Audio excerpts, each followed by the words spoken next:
Underdog. Esta é uma equipe que no papel não tem praticamente nenhuma chance de vitória, mas por mais poderoso que seja o favorito antes do jogo, sempre há algo para se opor a ele. Afinal, futebol é em primeiro lugar um esporte de equipe. Frequentemente vemos times fracos derrotando favoritos temidos. Esta é em princípio uma situação comum, mas um fenômeno ainda mais raro são os casos em que underdogs superaram suas próprias expectativas e simplesmente destruíram clubes de elite. Galera, hoje vou contar sobre o top 10 das derrotas mais humilhantes de clubes de elite contra equipes mais modestas.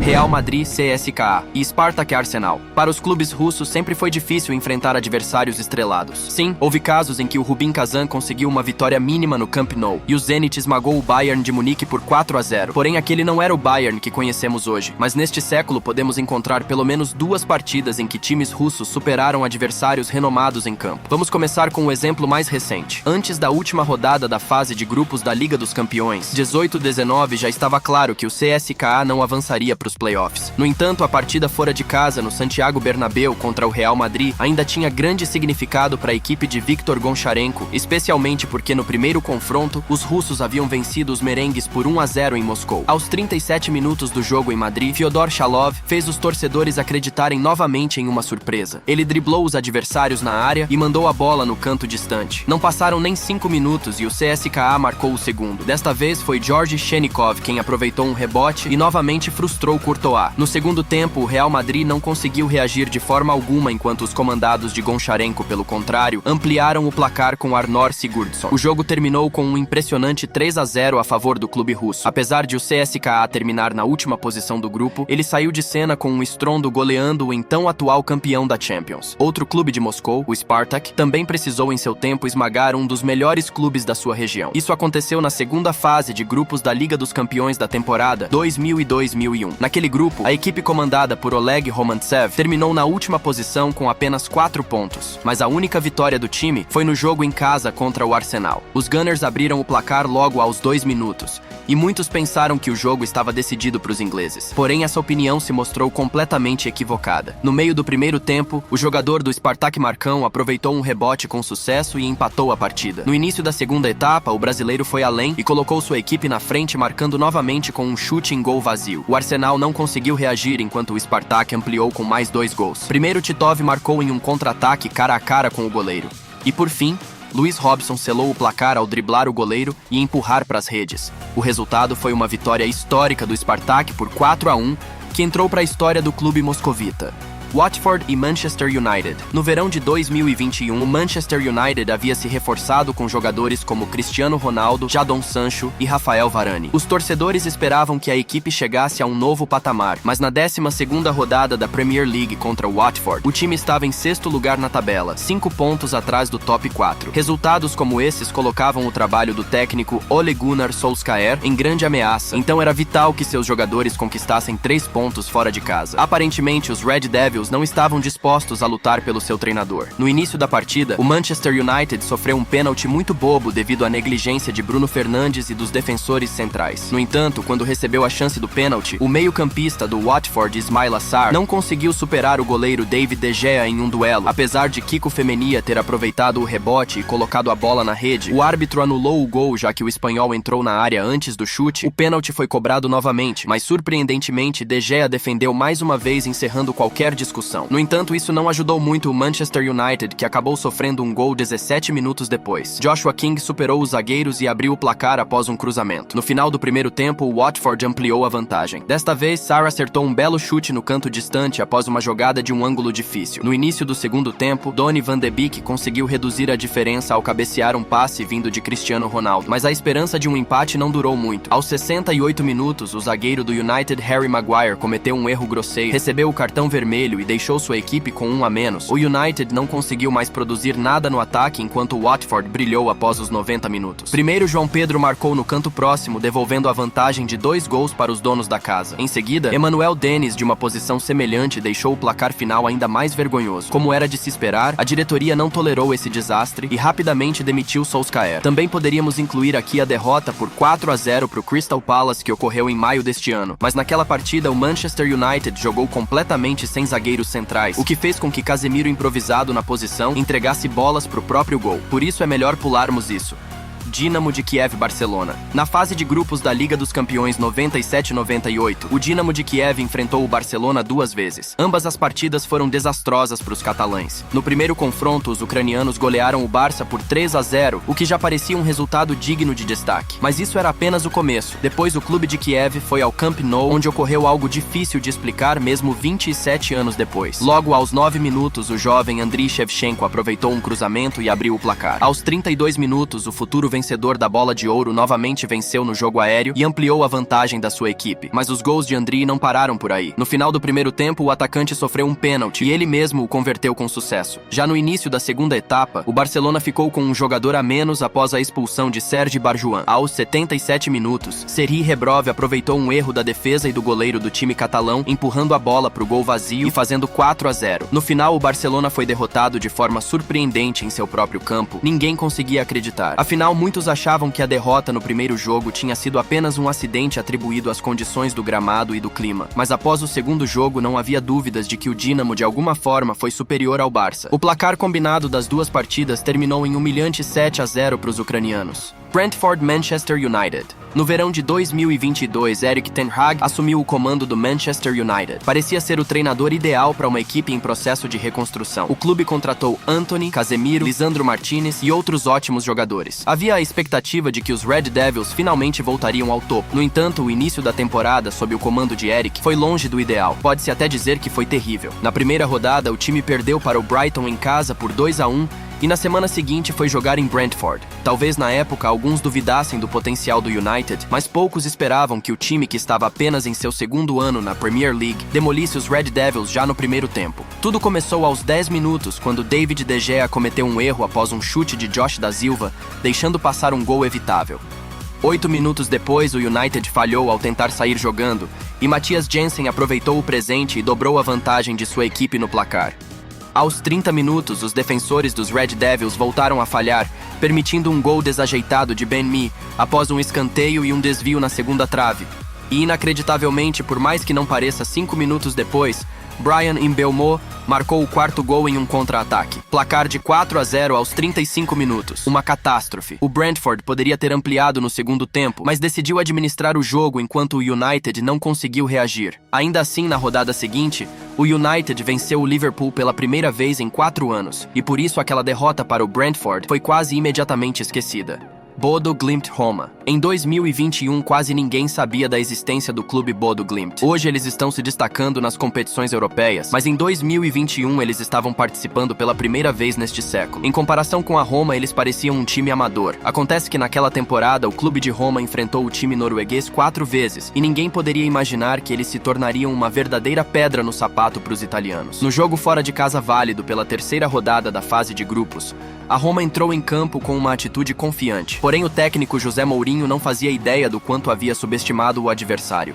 O primeiro sinal de alerta veio aos 8 minutos, quando o atacante Erik Botheim colocou os noruegueses na frente com um chute de segunda dentro da área. Apenas 12 minutos depois, o meio-campista Patrick Berg arriscou de longa distância e aumentou a vantagem para 2 gols. Mais tarde, Carles Pérez conseguiu reduzir a desvantagem da Roma para 1 gol, mas apesar disso, a equipe italiana não deu sinais de uma possível virada. No início do segundo tempo, Botheim marcou novamente, devolvendo a vantagem de 2 gols aos noruegueses. Aos 71 minutos, o atacante Solbakken ampliou o placar para 4-1, mas os noruegueses não pararam por aí. Primeiro, Amal Traoré aos 78 minutos aproveitou um contra-ataque e aumentou ainda mais a diferença. Logo em seguida, Solbakken, cara a cara com Rui Patrício, driblou o goleiro e mandou pro gol vazio, fechando o placar em 6-1. Foi uma verdadeira sensação. Um time desconhecido da Noruega destruiu um dos principais clubes da Itália, comandado por José Mourinho. 2 semanas depois, as equipes se enfrentaram novamente e, surpreendentemente, a Roma não conseguiu vencer os noruegueses em casa, com o jogo terminando em um empate movimentado. Meses depois, eles voltaram a se enfrentar no torneio, desta vez nas quartas de final. No primeiro jogo, os noruegueses, já não tão surpreendentes, venceram por 2-1. Porém, na partida de volta, Mourinho finalmente entendeu que estava enfrentando uma equipe extremamente forte. Assim, a Roma conseguiu se reorganizar e vingou toda a humilhação com uma vitória convincente por 4-0. Os comandados de Mourinho acabaram se tornando campeões da Conference League. Vale lembrar que até hoje aquela derrota por 6-1 foi a única vez em que um time de Mourinho sofreu tantos gols em uma partida.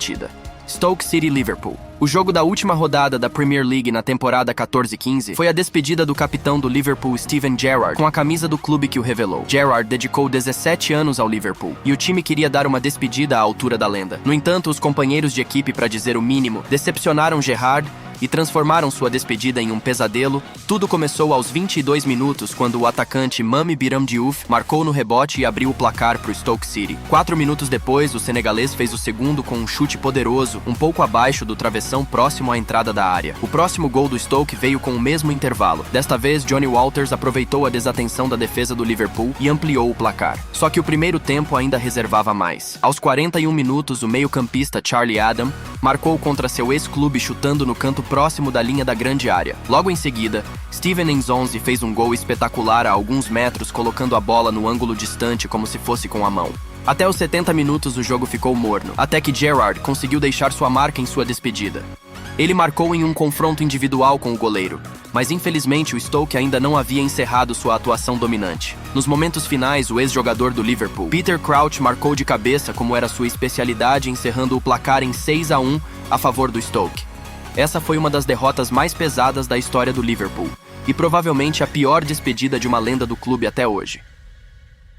Middlesbrough, Manchester City. No final dos anos 2000, o Manchester City ainda não era um dos clubes mais ricos do mundo, mas já era consideravelmente superior ao Middlesbrough em termos de status, mesmo que o Middles tivesse disputado a final da Copa da UEFA em 2006. De qualquer forma, o jogo da última rodada da Premier League da temporada 2007-08 foi um pesadelo para os Citizens. O City entrou em campo com seu elenco principal, mas apesar disso, aos 16 minutos, Stuart Downing, futuro jogador do Liverpool, abriu o placar em uma cobrança de pênalti. Além disso, o time de Manchester ficou com um jogador a menos após a expulsão do zagueiro Richard Dunne, que cometeu uma falta como último homem. O primeiro tempo terminou com o placar de 2-0 para os anfitriões, mas foi no segundo tempo que o massacre começou. Aos 58 minutos, Downing marcou seu segundo gol, dessa vez com um chute espetacular de voleio. Pouco depois, Alfonso Alves, Adam Johnson e Fábio Rochenbach deixaram seus nomes no placar, com este último marcando um belo gol de falta. Já aos 85 minutos, o francês Jérémy Aliadière adicionou mais um gol contra os Citizens. No final do tempo regulamentar, Elano marcou o gol de honra para o Manchester City e isso parecia ser o desfecho da partida. Mas isso ainda não era tudo. Aos 90 minutos, o Middlesbrough aproveitou a negligência da defesa adversária e levou o jogo a um desfecho humilhante. Alfonso marcou seu segundo gol na partida, selando a maior derrota da história do Manchester City na Premier League com um placar de 8-1. Esse resultado avassalador e o modesto quinto lugar na tabela deixaram claro que aquele City, embora já estivesse alcançando vagas em competições europeias, ainda não podia ser considerado uma potência mundial. E até hoje essa derrota é a mais humilhante da história dos Citizens.